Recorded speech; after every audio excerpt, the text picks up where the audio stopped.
ప్రపంచం గర్వించదగిన రీతిలో అంబేద్కర్ విగ్రహం మన రాష్ట్రంలో ఏర్పాటైందని మంత్రి మేరుగ నాగార్జున అన్నారు. అంబేద్కర్ ఆలోచనలకు అనుగుణంగా సీఎం వైఎస్ జగన్ పాలన సాగుతోందన్నారు మంత్రి ఆదిమూలపు సురేష్. బడుగు బలహీన అణగారిన దళిత వర్గాలకు సీఎం జగన్ పెద్ద పీట వేశారని గుర్తు చేశారు. 125 అడుగుల అంబేద్కర్ విగ్రహ ఏర్పాటు ఒక చరిత్ర అని ఎమ్మెల్యే మల్లాది విష్ణు అన్నారు. సీఎం జగన్ ఆలోచన అభినందనీయమని, భారతదేశంలో ఏపీ అగ్రగామిగా నడవాలంటే అంబేద్కర్ ఆలోచనలతోనే సాధ్యమన్నారు.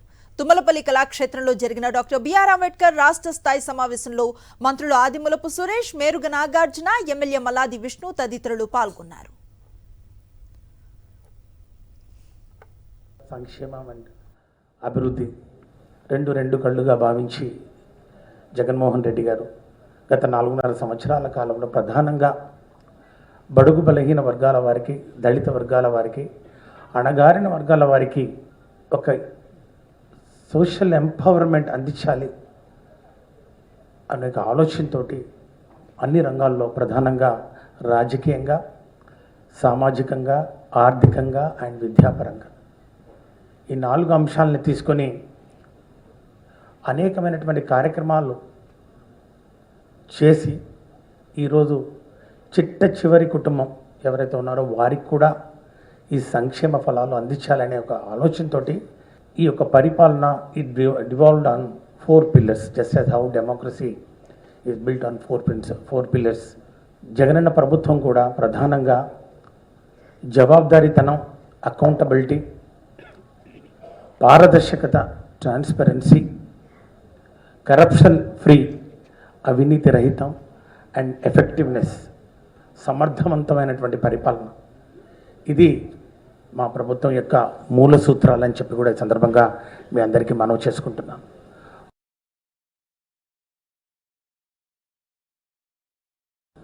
విగ్రహం ఎందుకంటే ఆయన ఐడియాలజీ, ఆయన ఆలోచన విధానం, ఆయన ముందు చూపు అవన్నీ కూడా మనం కలిగి ఉండాలి. ఆయన బాటలో నడవాలి. ఆయన చూపించినటువంటి సిద్ధాంతంలో ఆంధ్రప్రదేశ్ భారతదేశంలోని అగ్రభాగాన ఉండాలంటే ఖచ్చితంగా డాక్టర్ బిఆర్ అంబేద్కర్ గారి యొక్క ఐడియాలజీతో నడవాలి అని చెప్పని ఈ కార్యక్రమాన్ని తీసుకోవడం జరిగింది. ఈరోజు తీసుకున్నటువంటి 3 సబ్జెక్ట్స్ చూస్తే విద్య కానీ, సామాజిక న్యాయం, అలాగే ఫెటర్నిటీ, ఇవన్నీ కూడా ఆంధ్ర రాష్ట్రంలో ఈ విగ్రహావిష్కరణకు ముందే ఆంధ్రప్రదేశ్లో బిఆర్ అంబేద్కర్ గారి యొక్క ఇజాన్ని ముందుకు తీసుకెళ్తూ సంపూర్ణంగా ఆయా రంగాల్లో ప్రగతిని సాధించినటువంటి రాష్ట్రం జగన్మోహన్ రెడ్డి గారి ప్రభుత్వం ఆంధ్రప్రదేశ్లో నడుస్తూ ఉందని చెప్పిన సందర్భంగా మనం చేసుకుంటాను. Dr. Babasaheb Ambedkar is a legend. Something like Nelson Mandela, Martin Luther King, all the people who have contributed and left their footprints in the sands of time, he stands among them.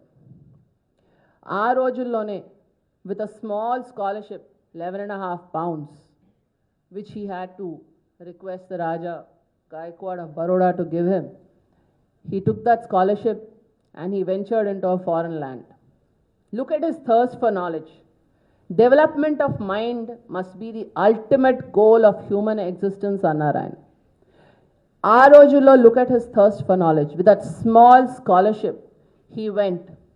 He spent his days in Columbia University in the Lehman Library. He digested all the texts which were there, absorbed all the knowledge which they had to offer.